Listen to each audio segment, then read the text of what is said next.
मैं हूं जावेद चौधरी और अपना पसंदीदा शो देखने के लिए हमारा YouTube चैनल देखिए और बर वक्त मालूमात के लिए बेल आइकन प्रेस कीजिए।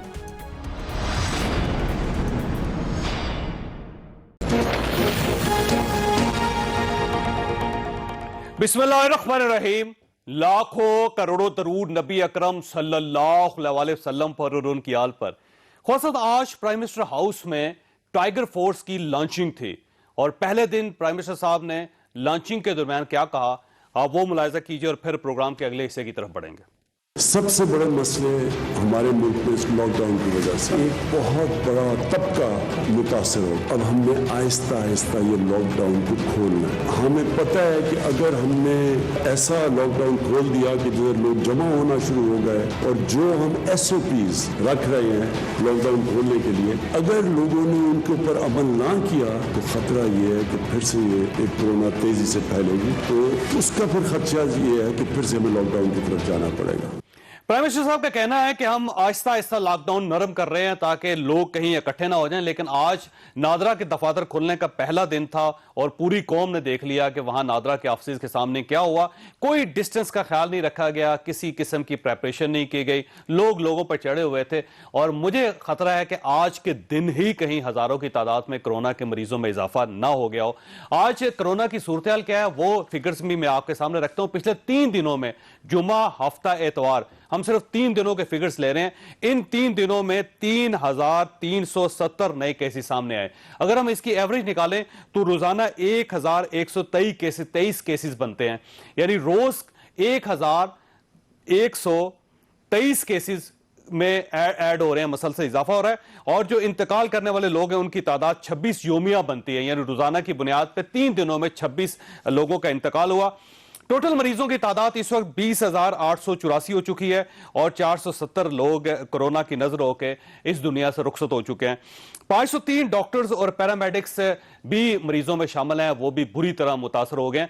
अब आप देखिए कि गवर्नमेंट एक तरफ से लॉकडाउन को नरम करना चाहती है, दूसरी तरफ रोजाना की बुनियाद पर 1,123 मरीजों का इजाफा होता चला जा रहा है।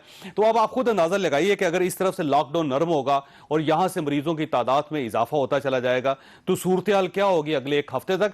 और आज सुप्रीम कोर्ट ऑफ पाकिस्तान के अंदर अज़खुर नोटिस था जो सुप्रीम कोर्ट ऑफ पाकिस्तान ने चीफ जस्टिस साहब ने लिया था कोरोना के ऊपर।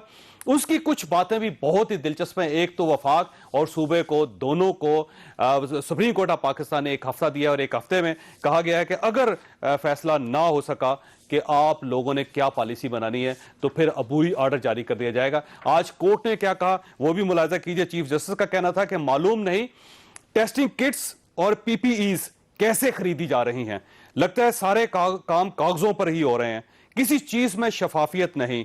कोविड-19 के अखराजात का ऑडिट होगा तो असल बात फिर सामने आएगी।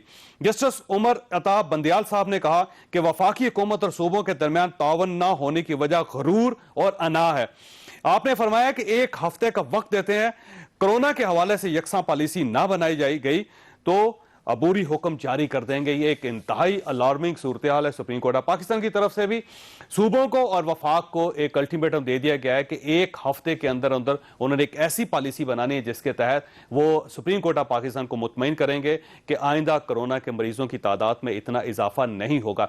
ये सारी सूरत हाल एक तरफ, और आपने अब तक एक ऑडियो कॉल आपने सुनी होगी जो इंटरनेट पर इस वक्त बहुत बुरी तरह वायरल है।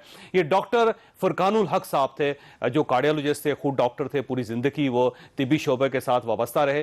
कल उनकी वो इंतकाल करके दुनिया से रुखसत हो गए और दुनिया में से सब लोगों ने चले जाना है, लेकिन जो डॉक्टर साहब के साथ हुआ वो इंतहाई अफसोसनाक है। उनको एम्बुलेंस में रख के उनके लवाहिकीन 2 घंटे तक कराची की सड़कों पर फिरते रहे, लेकिन किसी अस्पताल में भी एक वेंटिलेटर नहीं था जो एक डॉक्टर की जान बचा सकता, एक सीनियर डॉक्टर की जान बचा सकता। आखिरी वक्त में उन्होंने अपने एक दोस्त डॉक्टर से टेलीफोन पे कुछ कहा था, वो आपने सुना होगा, लेकिन मैं चाहता हूं कि आप एक बार फिर सुन लें और फिर उसके बाद हम प्राइम मिनिस्टर से और इस पूरी रियासत से अपील करेंगे कि जिस रियासत में एक सीनियर डॉक्टर के लिए कराची जैसे शहर में एक वेंटिलेटर नहीं है, वहां अगर मरीजों की तादाद में रोजाना की बुनियाद पर 5,000 का इजाफा हो गया तो लोगों के लिए वेंटिलेटर कहां से आएंगे और लोगों की जान कैसी बचाई जाएगी। डॉक्टर फुरकानुल हक साहब की ऑडियो सुनिए आप पहले। तो जो पुराना लिंक है विंडोज का आप निकालो यार, इंडस में है भी तो कोई नहीं ना, मसला ये है हमारा। अच्छा, उसको कहा एम्बुलेंस वाले को उस जगह पहले आप इंडस में कंफर्म करें तो जगह, वरना हम नहीं ले जाएंगे आपको। तो उससे पूछते भाई और कहाँ लेके जा रहे हो? जगहें तो बनाई है ना इन्होंने। हाँ पता नहीं यार, बड़े माँ करते जहाँ भी है सब भरी हुई है। अच्छा क्या मैं तो ट्राई करता हूँ। जी ट्राई करें, 2 लेट भी दो, मैं काम लाऊं घर पे हूँ। डॉक्टर फुरकान साहब अलील थे, उनकी सांस में तकलीफ हो रही थी, जाहिर है वो सांस नहीं ले पा रहे थे। 4 दिन वो घर पे आइसोलेशन में रहे थे और उसके बाद उनको एम्बुलेंस में डाल के उनकी फैमिली सड़कों के ऊपर मारी मारी फिरती रही, लेकिन कराची के किसी अस्पताल में एक भी वेंटिलेटर डॉक्टर फुरकान साहब के लिए नहीं था। लिहाजा वो अपनी बेगम के हाथों में इंतकाल फरमा गए और एक इंतहाई अफसोसनाक वाक़या ये साबित करता है कि पाकिस्तान में सूरत-ए-हाल क्या है। मैंने उनकी बेगम को आज प्रोग्राम में लेना था, वो उससे पहले भी 2 प्रोग्रामों में तशरीफ़ लाई थी, लेकिन जो उनकी हालत थी, जो वो गुफ्तगू कर रही थी, उसके बाद मैंने फिर उनसे दरख्वास्त की कि आपको हम आज नहीं ले रहे। उसकी वजह यह है कि जो सुनता है उसके आंसू निकल आते हैं। ये स्टेट की सूरत-ए-हाल है। अब इस स्टेट में अगर मरीजों की तादाद में इजाफा हो गया तो क्या सूरत-ए-हाल होगी, क्या सिनेरियो होगा, ये हमारे प्रोग्राम का आज का हिस्सा होगा। और दूसरा, आज अपोजिशन लीडर मियां शहबाज शरीफ साहब नैब के दफ्तर भी हाजिर हो गए। हम आज के प्रोग्राम में ये भी डिस्कस करेंगे। हमारे साथ तशरीफ रखते हैं सेनेटर डॉक्टर मुसद्दक मलिक साहब पाकिस्तान मुस्लिम लीग नून के साथ इनका ताल्लुक है, स्काइप पे हमारे साथ हैं। नासिर हुसैन शाह साहब सिंध के सूबाई वजीर पाकिस्तान पीपल्स पार्टी के साथ इनका ताल्लुक है, ये भी हमारे साथ होंगे। और फरक हबीब साहब हमारे साथ हैं, पाकिस्तान तहरीक इंसाफ के साथ इनका ताल्लुक है। फरक हबीब साहब, ये फरमाइएगा सर, ये सूरत हाल है पाकिस्तान के अंदर कि एक डॉक्टर के लिए कराची शहर में एक वेंटिलेटर अवेलेबल नहीं होता और वो एम्बुलेंस में उनका इंतकाल हो जाता है, और दूसरी तरफ आप पाकिस्तान को खोलते चले जा रहे हैं और रोजाना 1000 से ज्यादा मरीजों की तादाद में इजाफा हो रहा है। तो सर हफ्ते बाद क्या होगा पाकिस्तान में? देखें सब शुक्रिया आपका।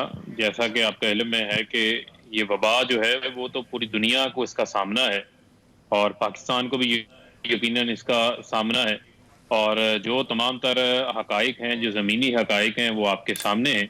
और ये यकीनन इंतहाई इस वबा से जो है वो डॉक्टर्स और बेशुमार जिन लोगों की भी मैं समझता हूँ, जो लोगों की भी इस दुनिया से जा चुके हैं, उन सब की फैमिलियों से, ख़ानदानों से जो है वो हमदर्दी कर सकते हैं। दूसरी जानिब मैं ये समझता हूँ कि जहाँ तक रही बात वेंटिलेटर के हवाले से, वेंटिलेटर क्यों नहीं दस्तयाब हुआ, यकीनन जो है वो इसके ऊपर इसकी तहकीकात भी होनी चाहिए और सूबाई हुकूमत को ये देखना चाहिए कि क्यों जो है वो एक डॉक्टर जो कि दिल के स्पेशलिस्ट हैं कि उनका क्यों जो है वो इस तरह का उनके साथ, जबकि सिंध कराची के अंदर जो है वो वेंटिलेटर, जो इनका रिकॉर्ड है उसके मुताबिक वेंटिलेटर भी मौजूद हैं और 17 के करीब मरीज जो है वो कराची के अंदर वेंटिलेटर के ऊपर मौजूद थे। बाकी वेंटिलेटर्स जो है वो कहाँ गए जिनका रिकॉर्ड जो है ये दिखाते हैं। और फर्स्ट ये कहा जा रहा था कि 80 के करीब वेंटिलेटर कराची शहर के अंदर है। गवर्नमेंट क्लेम कर रही थी कि हमारे पास 250-300 के करीब वेंटिलेटर पूरे सिंध के अंदर है, लेकिन कराची शहर में अगर 17 वेंटिलेटर मसरूफ थे तो बाकी ज़ाहिर वेंटिलेटर आजाद थे, फारिग थे।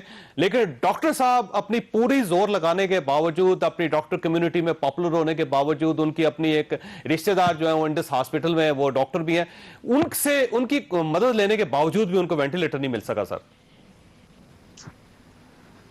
देखिए, ये एक इंतहाई अफसोसनाक अमर है और मैं समझता हूँ कि ये अब सिंध की हुकूमत को भी देखना चाहिए। हम इनके ऊपर ना तो कोई तनकीद चाहते हैं, हम तो सिर्फ ये कहते हैं कि जिसकी जहाँ जिम्मेदारी है वो अपनी जिम्मेदारी को जो है वो पूरी मनोअन उस जिम्मेदारी को जो है वो निभाए, उस जिम्मेदारी को महसूस करे।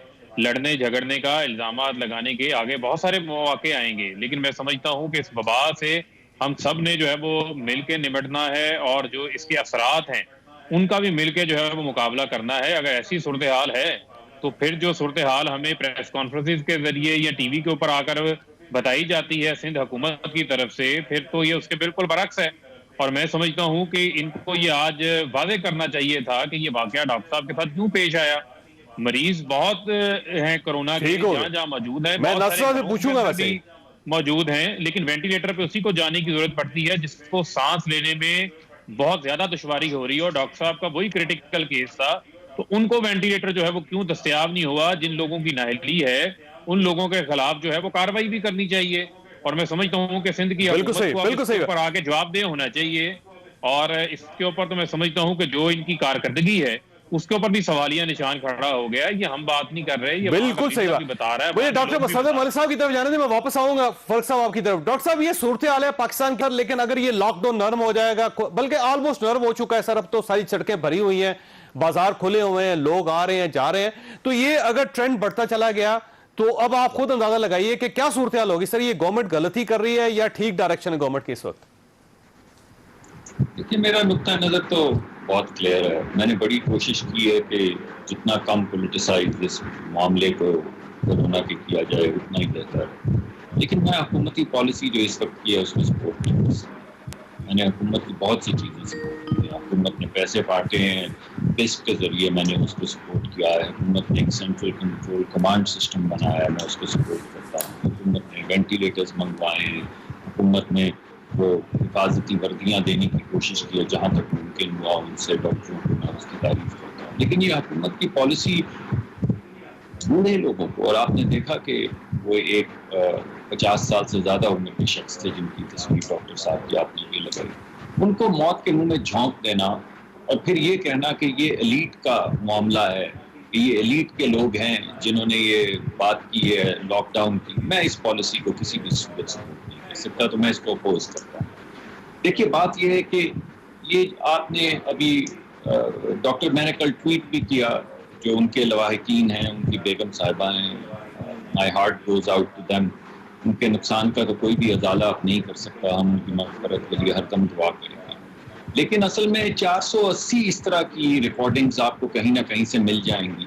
हर शख्स मरने से पहले इसी वेंटिलेटर नामुराद को ढूंढ रहा था, और आने वाले वक्त में बहुत से लोग, हर शख्स यही वेंटिलेटर ढूंढ रहा होगा। आप किस किस की दास्तान, किस किस का किस्सा, किस किस का वीडियो क्लिप, किस किस का वॉइस क्लिप सुनाएंगे कि मरने से 10 मिनट पहले, 2 घंटे पहले वो किस तरह बिलखते रहे, किस किस को टेलीफोन करते रहे, कैसे उनके घर वाले मिन्नत समाजत करते रहे, उनकी बेगम साहिबा कब बेहोश हुई। ये आप क्या क्या किस्से सुनाएंगे। फैसला कर चुकी है कि जिन्हें मरना है उन्हें मरने दो, और जो जिंदा हैं या जिंदा रहेंगे उनको काम करने दो, उनके काम के रास्ते में हायल ना हो।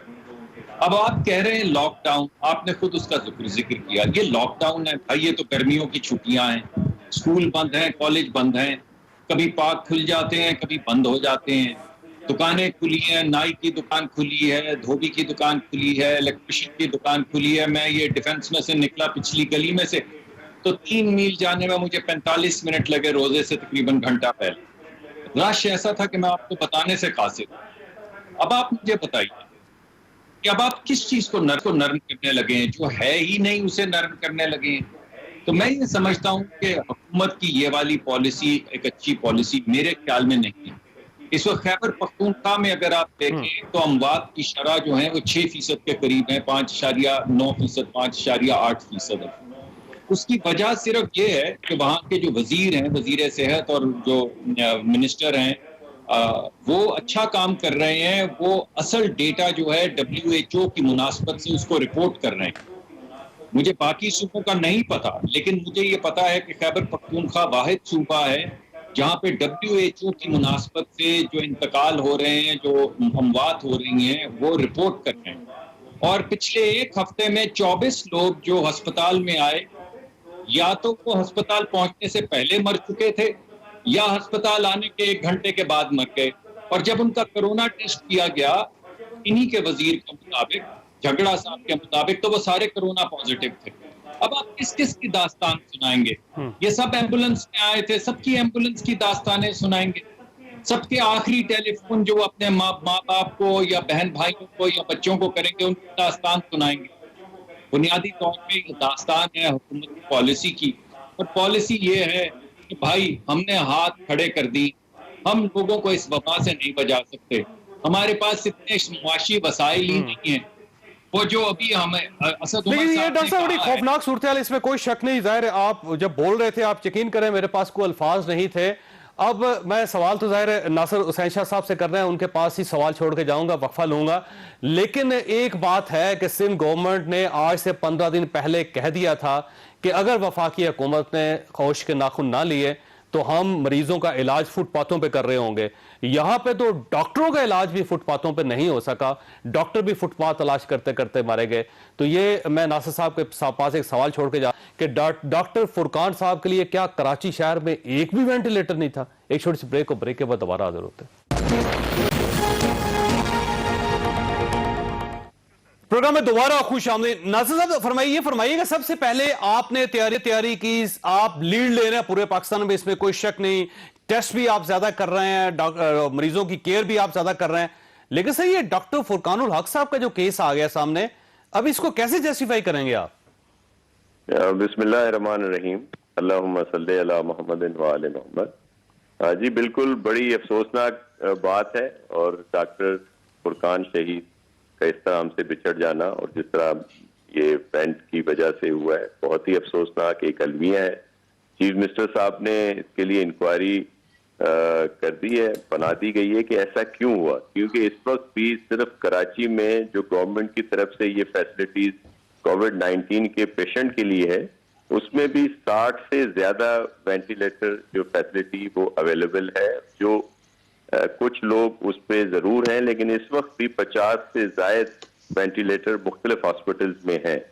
इसका जो इब्तदाई जो आई है रिपोर्ट, जैसे ही रात ये पता चला था, दूसरी वक्त सीएम साहब ने कहा था कि ऐसा क्यों हुआ, कि एक तो डॉक्टर साहब की कोई अजीजा हैं, वो इंडस हॉस्पिटल में भी थी, जिन्होंने कहा कि हमने वहां पे आपके लिए अरेंज किया हुआ है, लेकिन जो एम्बुलेंस ड्राइवर है वो उन्हें उधर की बजाय उनको ले आए वहां पे सिविल हॉस्पिटल लेकिन SIUT से जो मालूम हुआ है वो ये कह रहे हैं कि हमारे यहाँ इनको नहीं लाया गया एम्बुलेंस में, बल्कि इनको इमरजेंसी जो थी सिविल हॉस्पिटल की वहां पे ले जाया गया।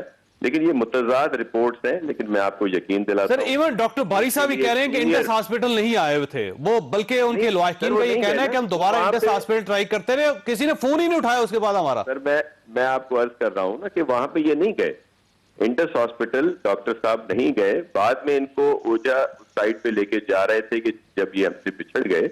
लेकिन इसकी मुकम्मल इंक्वायरी कराएंगे सर, कि हमारे इतने इंतजामात सारी चीजें हैं कि ये फिर क्यों हो सका। और लेकिन इसमें शाह साहब एक और चीज मैं मदद चाहता हूं, कथा कलामी कर रहा हूं आपकी। अब ये देखिए कि एक सीनियर डॉक्टर जो 60 साल की उम्र में रिटायर हुए और वो 30 साल जो है वो एक सरकारी मुलाजिम रहे, उन डॉक्टर साहब को भी नहीं पता कि अगर उनको वेंटिलेटर की जरूरत पड़ जाए तो उन्होंने किसके पास जाना है, कहां पे कौन सी हेल्पलाइन है जहां पे राब्ता करना है, किस हॉस्पिटल में पहुंचना है। इससे आप आम आदमी का अंदाजा कीजिए कि आम आदमी अगर खुदा ना खास्ता इस सूरत-ए-हाल का शिकार हो जाएगा तो वो कैसे जाएगा, उसको कैसे पता चलेगा कि उससे किस अस्पताल पहुंच रहा है, कहां वेंटिलेटर खाली है। सर मैं आपको एक अर्ज करूं, ये बिल्कुल आप सही कह रहे हैं, लेकिन इसके लिए अवेयरनेस हर जगह पे दी गई है। लेकिन इन डॉक्टर साहब का तो हमें बहुत ही अफसोस है, बड़ा अलमिया है, क्योंकि ये खुद इन्होंने सर्व किया अब्बासी शहीद हॉस्पिटल में, और उसके करीब ही किसी जगह पे ये रहते हैं।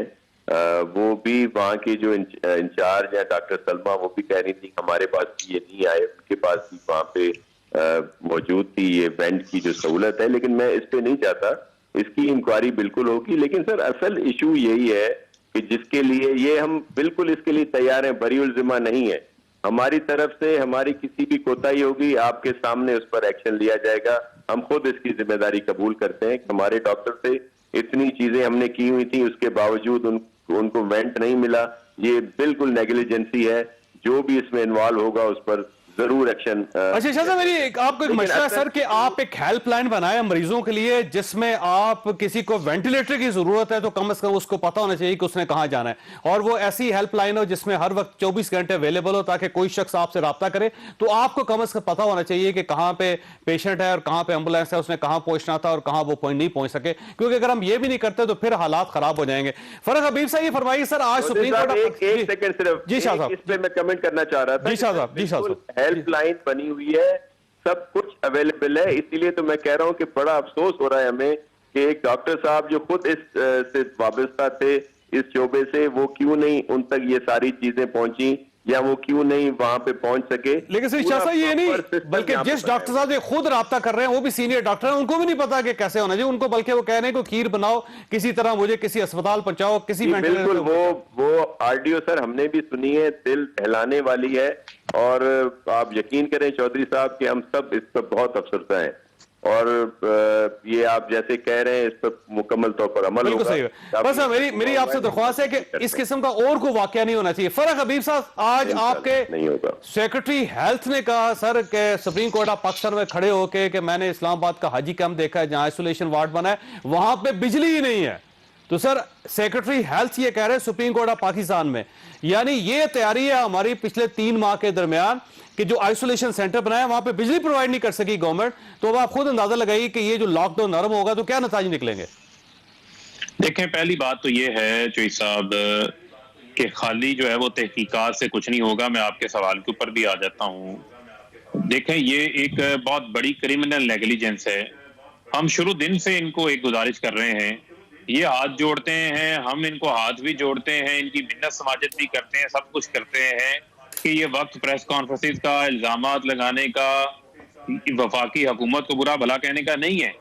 आप लोगों को खुद निकलना पड़ेगा, आप अमली तौर के ऊपर निकलें। अगर वज़ीर आला पंजाब जो है वो जिला जिला जाके अस्पतालों का बाकी मामलात का जायजा खुद ले रहे हैं, तो मुराद अली शाह साहब को भी जाना चाहिए, आपकी वजीर सेहत को भी जाना चाहिए, बाकी वज़रा को भी जाना चाहिए, जिससे आपकी दीगर इंतजामी मशीनरी भी एक्टिव होगी और लोगों को अवेयरनेस भी देनी पड़ेगी। अगर 30-30 साल सर्व करने वाले सीनियर डॉक्टर्स को ये नहीं पता कि वेंटिलेटर्स कहाँ पर मौजूद हैं, तो कराची की जो 2.5 करोड़ 2 करोड़ आबादी है उसको कैसे मालूम पड़ेगा।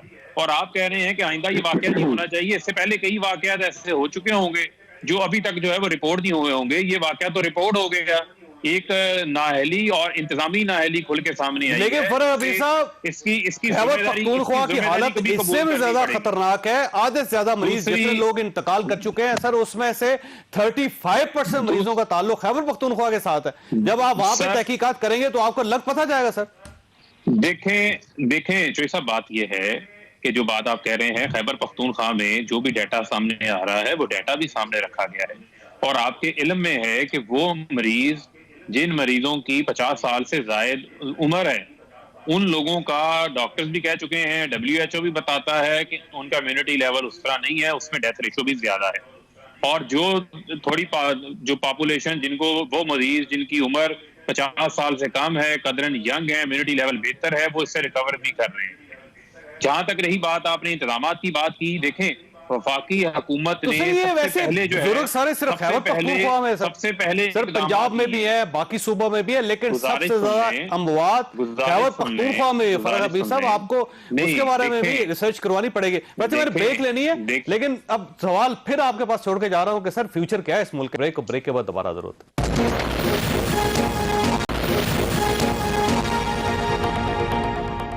प्रोग्राम में दोबारा खुश आमदीद। डॉक्टर साहब ये फरमाइएगा सर, ये जो यकसा पॉलिसी बनाने का सुप्रीम कोर्ट ऑफ पाकिस्तान ने आज कहा है, क्या अब वक्त बचा है हमारे पास? क्योंकि अब तो बहुत ज्यादा हालात खराब हो गए और एक हफ्ते बाद जब वफाक को और सूबे एक यकसा पॉलिसी बनाएंगे तो उसका कोई फायदा होगा?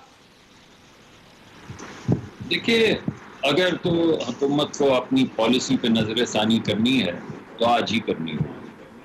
जब 10, 15, 20 लाख लोगों को ये मर्ज हो जाएगा, यानी मैं रिपोर्टेड केसेस की बात नहीं कर रहा। रिपोर्टेड केसेस तो आप जितने टेस्ट करेंगे आपके सामने आ जाएंगे। आप टेस्ट आज अगर बंद कर दें तो एक हफ्ते के बाद आप क्रेडिबल तरीके से कह सकेंगे कि पाकिस्तान में एक भी केस नहीं। इस वजह से जो आपके सामने नंबर्स आ रहे हैं वो तो टेस्ट के रिजल्ट्स आ रहे हैं, वो लोग नहीं आ रहे जो 14 दिन तक बगैर किसी सिम्टम के कोरोना वायरस से इन्फेक्ट होकर दीगर लोगों को इन्फेक्ट कर रहे होते। जो आज तमाम लोग मैंने सड़क पे देखे वो सब एक दूसरे को इन्फेक्ट कर रहे हैं। जो मसाजिद में जा रहे हैं वो सब एक दूसरे को इन्फेक्ट कर रहे हैं। जो नाई की दुकान पे दही लेने जा रहे हैं, जो इलेक्ट्रिशियन की दुकान पे जा रहे हैं, जो कंस्ट्रक्शन आपने खोली है, जो दफातर आपने खोले हैं, जिन फैक्ट्रियों को आप इजाज़त दे रही हैं, एक एक कंस्ट्रक्शन साइट के ऊपर एक एक मजदूर 8 मजदूर एक कुदाल जो है उसको छूते हैं, तमाम दिन 8 घंटे 9 घंटे काम करते हैं।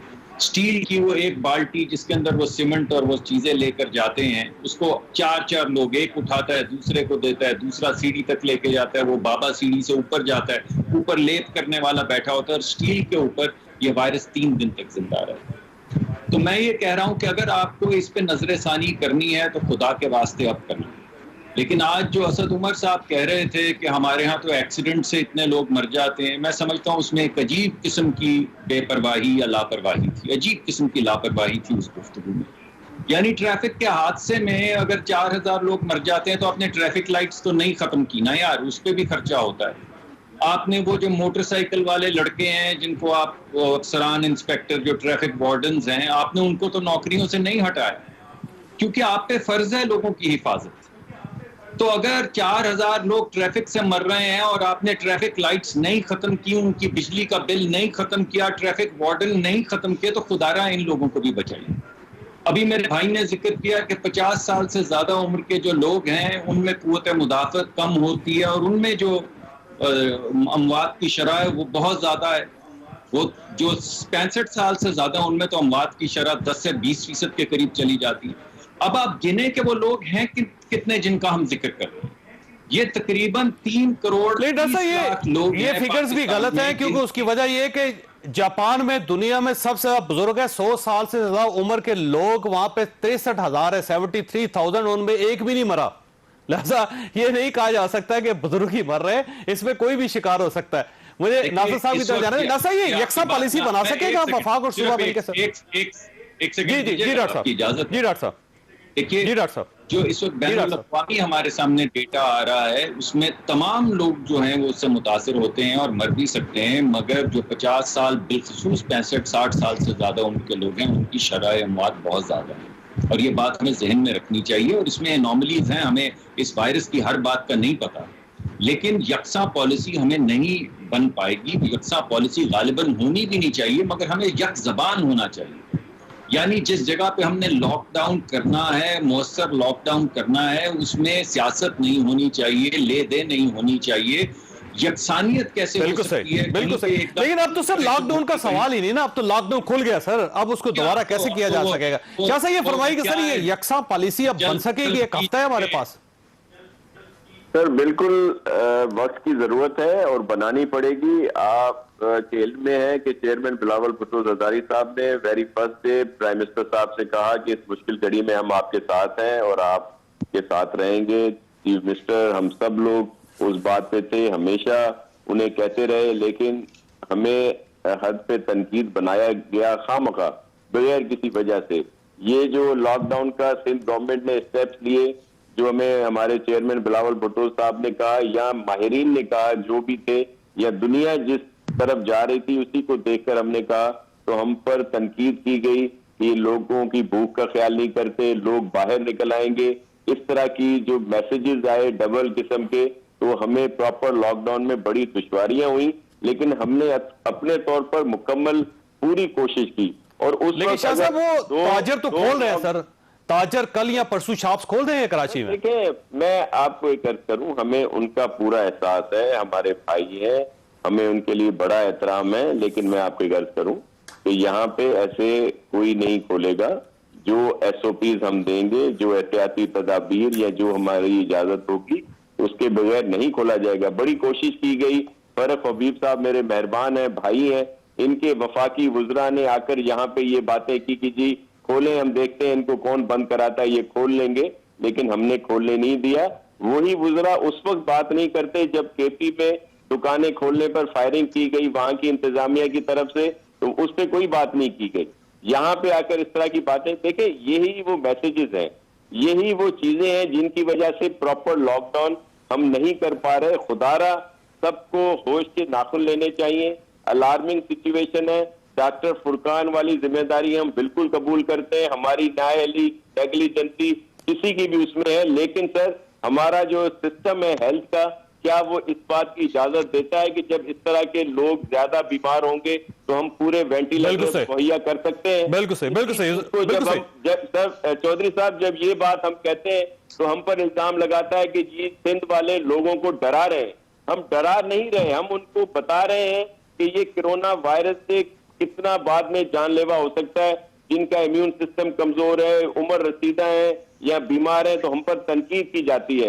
मुझे बताएं, जब आप लोगों से कहें कि आप घबराएं ना, आप डरें ना, बस एहतियात करें और घरों से न निकले, कुछ नहीं होगा, कोरोना कुछ नहीं करेगा, तो क्या लोग हमारी ज़हनी सलाहियत पर क्या शक नहीं करेंगे? एक तरफ कह रहे हैं कि सही बात ठीक है, घबराएं ना और हम इस पर अमल करें। वो तो सर वज़रा ख्याल नहीं रख रहे, सरकारी मुलाजिम ख्याल नहीं रख रहे, अस्पतालों के अंदर ख्याल नहीं रखा जा रहा, सड़कों पे मस्जिदों में, तो कहाँ ख्याल रखा जाए? फरूख साहब की तरफ जाना चाहिए मुझे। चौधरी साहब एक चीज मैं अर्ज कर दूं, फरूख साहब ने कहा कि हमारे वज़रा दीगर लोग दूसरे डिस्ट्रिक्ट में नहीं जाते। सर इस वक्त भी हमारे तमाम वज़रा की जो इलेक्टेड लोग हैं हर डिस्ट्रिक्ट में उनकी ड्यूटीज है। चीफ मिनिस्टर साहब खुद विजिट कर चुके हैं, लेकिन चीफ मिनिस्टर ने अगर विजिट किया तो एसओपी के साथ, सिर्फ 4 गाड़ियों में और 8 लोग, एक गाड़ी वो खुद चला रहे थे, एक मिनिस्टर उनके साथ पीछे बैठा था। उन्होंने न भीड़ लगाई न कुछ किया। दीगर जगहों पे आप देख लें कि किस तरह विजिट किए जाते हैं।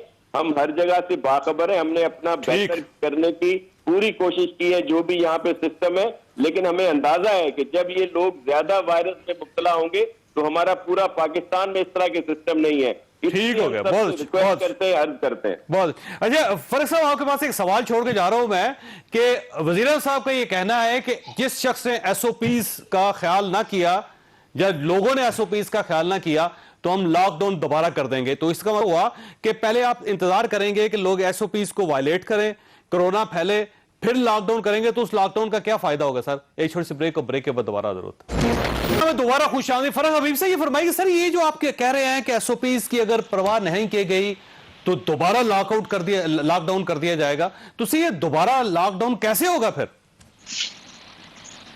देखिए बात यह है कि साहब हमें ग्राउंड रियलिटीज को भी सामने रखना चाहिए। पाकिस्तान जो है वो 22 करोड़ आबादी का मुल्क है। 25% आबादी आपकी खतरे गुर्बत की लकीर से नीचे रहती है। आबादी का बहुत बड़ा हिस्सा जो है वो डेली का जिसकी डेली की इनकम $3 से भी कम है। मुझे आप ये बताएं कि सिंध हुकूमत ने लॉकडाउन सबसे पहले किया है, चले मान लेते हैं इनका लॉकडाउन कामयाब हो गया, उन्होंने हर चीज अमल दरामद कर दी, तो फिर भी जो है वहां पर केसेस में इजाफा हो रहा है, लोकल ट्रांसमिशन के अंदर इजाफा हो रहा है। क्या ये लियारी के अंदर, क्या ये जोड़िया बाजार के अंदर, क्या ये मलीर के अंदर लॉकडाउन करा सकते हैं?